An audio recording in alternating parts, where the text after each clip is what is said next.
Greetings everyone, welcome back to Let's Play The Legend of Zelda: A Link to the Past. Alright, we've just finished the ice dungeon. We gotta make our way to another one. To get out of here though, we gotta go back to the light world. And we can use our duck friend. Alright, the next dungeon is pretty quick to get to. All we gotta do is go to part 6, or warp 6, or whatever. It's the only way to get up here, is to warp over here with the duck. So, getting the duck is required to beat the game. Up until this point, though, he wasn't required. Right now, though, he's required. So, not an optional thing to do. Anyway, welcome to the swamp. This is a nasty, drenched place. It's raining. It's just awful. It's a dark, nasty, dank, shitty place to be. But it does have our next dungeon, aptly named the Mire. It's also another really cool dungeon, I gotta say. It's probably not as cool as the ice dungeon, but it's pretty cool. I'm trying to think of how to solve this, so I want to do it correctly. Be able to access both chests at the same time. I don't want to come back in here. There we go. We got ourselves a piece of heart. And another full heart container. Only one more heart container we get from pieces of heart, so that's only 4 more pieces of heart left in the world. And one of them is over here, so there's only going to be 3 after this video. All I have to do is come over here and transport ourselves back to the light world. And lift up this rock. There you go. Oh yeah, and push your way over here. Certain stones move only certain directions, so you really can't lock yourself out, and if you fuck that up, you can just leave and come back, but I'm pretty sure you can't, because it doesn't let you push them the certain ways. Anyway, that's enough collecting. We're actually going to go to the dungeon proper. Now, entering the dungeon is kind of like entering the dungeon in the light world, wherein you have to do something to get in. You can't just walk in the front door. This is a fairy fountain, but I don't need any fairies, so that was kind of pointless. But kind of nice. If you happen to be dying in the dungeon and you don't have any fairies left, you can use the magic mirror to get back to the entrance and walk over there and heal yourself. So it's kind of a nice thing for this dungeon, because this dungeon's kind of deadly. Alright, you saw the symbol on the ground. You just have to use the ether spell.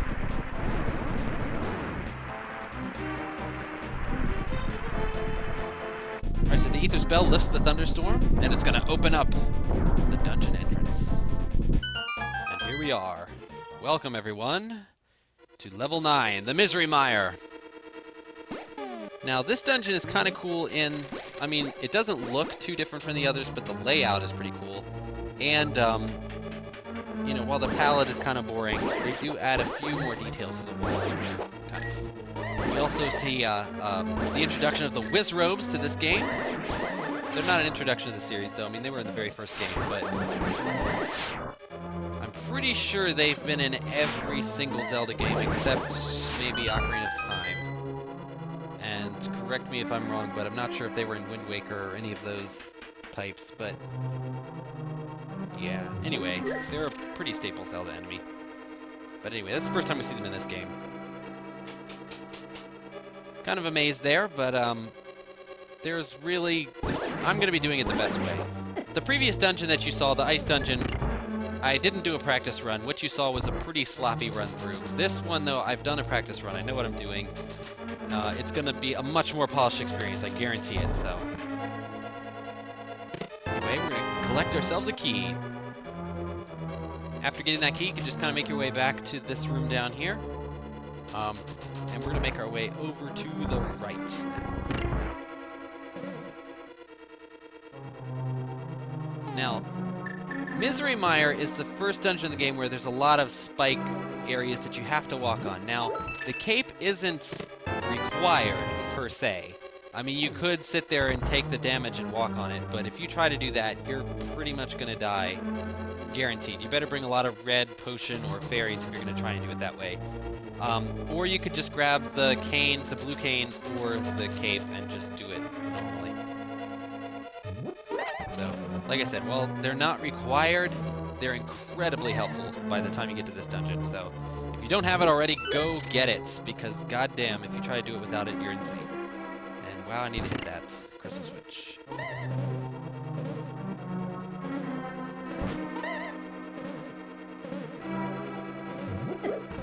Whoa.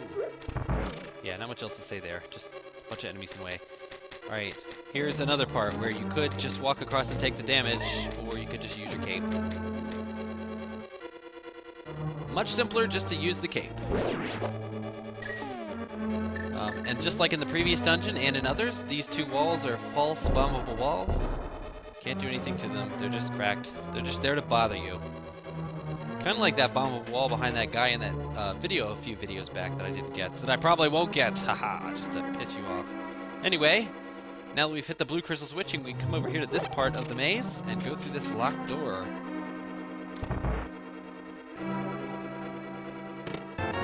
We've got ourselves a map!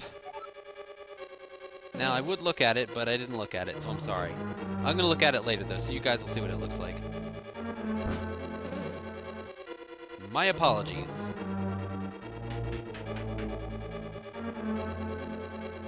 One thing I gotta say about this dungeon, compared to the previous one, there's not a whole lot of backtracking. I mean, there's a little bit, but it's nothing like the ice dungeon where at the end they force you to go all the way back through the lower part of it again. I mean, that's just ridiculous. The worst kind of backtracking we have in this dungeon is we come through this room a few times, but nothing too serious, and we usually go through it a different way every time.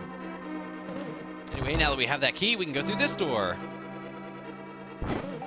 Kill these floating skull heads. Ooh, a fairy. Wow, what a nice rare drop. Maybe this one will drop the same. This time will be different.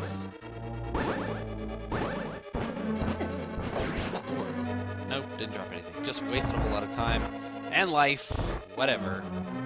Light all the torches in here. Watch out with the tiles. Alright, if you didn't hit the crystal, or if you didn't leave the crystal switch on blue, you couldn't get the compass. Compasses are never really required to beat the game. All they do is show you what room the boss is in this game. They don't even tell you about keys or treasure chests like they do in other games. But what can you do? Oh, I'm out of magic. Nice! Just when you need a magic refill, sometimes it happens. Those slug enemies are new. I just killed the last one, but whatever. Hopefully you were looking at them. They just walk around and drop bombs. They don't, do too much else. And I thought if I killed everything in this room, something would happen, but alas, I am mistaken.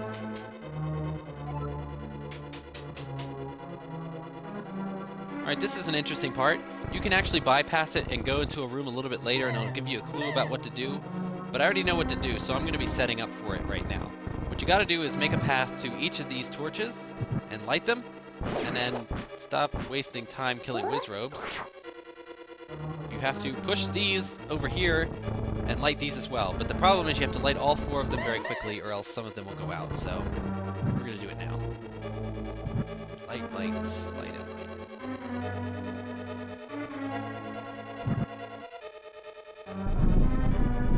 And we sit through a painfully long shaking sequence. In the room below us and to the right, there was actually a wall that was blocking the way. Lighting all these torches moves the wall. Was this much shaking really necessary, Nintendo? Was it really? I doubt it. Anyway, if you came in here, there'd be a wall right in front of you, and that hole wouldn't be there. But Sahasrara gives us the clue. We must set the 4 torches on fire to open the way forward. I already did it. Sahasrara, I don't need you.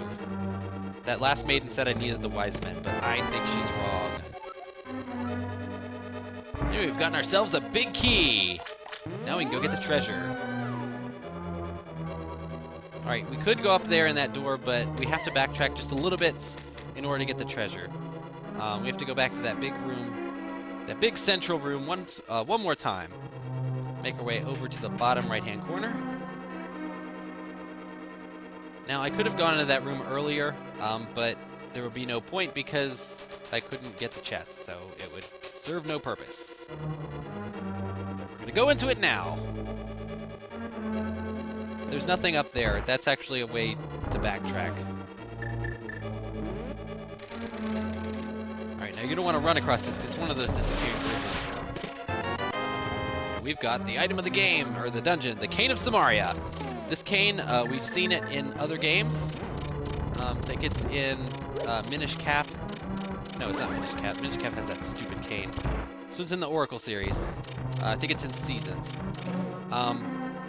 Basically, you swing the cane, it creates a block. You can push it around, throw it. It can hold down switches, and then when you swing the cane again, it blows the block up and releases fireballs in the 4 directions: north, south, east, and west. Now, in the Oracle series, it doesn't do the fireball thing, so it's kind of weaker in that game. This game, it kicks some ass because it can be thrown at enemies. You can use the fireballs. Pretty awesome. Also, we never have to worry about a switch again because you can always hold it down. Anyway, we've made our way back to this room, and we're going to go up through here. Yet another teleporting room. This game has, or this dungeon, I keep saying this game, but I'm really talking about the dungeon. This dungeon is not very linear, but a lot of the paths are just mainly for making the ease of backtracking even simpler. Like, for example, this room over here we've been through at the very beginning of the dungeon, but if you jump down here and you have the big key, well, here, you could already skip half the dungeon. So, for example, if you went outside and healed yourself at that fairy fountain, like I mentioned before, you can get back to this part pretty simply. Gotta hand it to the dungeon designers. I know it's been mentioned in the thread a few times that they did that, and, you know, they really made it easy for completing one half of the dungeon and then not having to do it all over again just to continue in case you die or whatever. Anyway, now we're into new rooms. We're down in the depths, and I can't open that door, but it doesn't matter because all that's behind it is money. I'm not even going to waste my time. I got so much money now, I don't even know what to do with it, so we're not even going to deal with it. Use your cane to hold that switch down. Move along. Now, we can see the anti-fairies, or whatever they are, in the dark. I know I always call those things the wrong thing, and someone always corrects me. But we can't see any other enemies, so you gotta be careful down these dark rooms. I think this is where the Misery Mire really gets its cool, like, dank dungeon theme to it, where we have these really dark rooms, and it's spooky, and it's in a swamp, and it's nasty. The cape is really cool for getting past those traps, by the way. Oh. Well, we can't progress in that room. I guess we should go north in here. Oh, there's the switch. So we have a crystal switch here. Now, in the top left portion of this room, there's a bombable wall that I didn't hit. Behind it is just more money. There's actually 2 rooms full of money in this dungeon. I don't really know why. Maybe, you know, you haven't really hit that fairy fountain or something, and they're giving you a lot of money at the end to do it. I don't know. Whatever. Ooh, wow, some enemies popped out of that. Pretty freaky. Yeah, there's the money room up there. As you can see, that bombable wall to the top left would put you in there. That's all that's there. So, whatever. We're actually almost done with this dungeon, and thankfully, we're out of the dark. Alright, you're going to want to hit that crystal switch, by the way. If you don't hit it, though, it's not a big deal. It's not like you go for a long time before realizing your mistake. It's right here.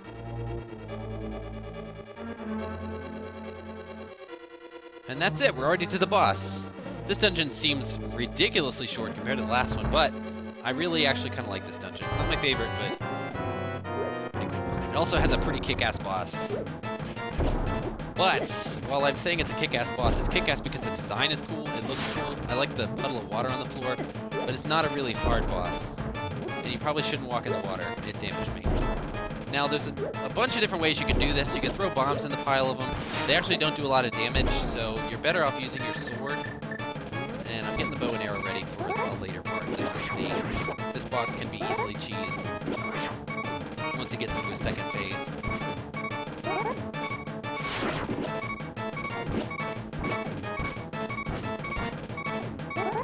Yeah, what else to say? Basically, you're just going to walk up here, do spin attacks, try to kill all the eyes, and oh my god, he killed me. I'm not paying attention to him, but if you look at the big eyeball, when he starts to turn white, that's when he's about to shoot the lightning, so that's when you get the fuck out of the way. I obviously wasn't paying attention. Anyway, once you kill all his eyes, except for he starts getting pissed off and he comes at you, but really you could just cheese him like this. Not a big deal. The first part is much harder than the second part. Anyway, that's it. The boss is dead. We've got the heart container and the maiden, and we're done.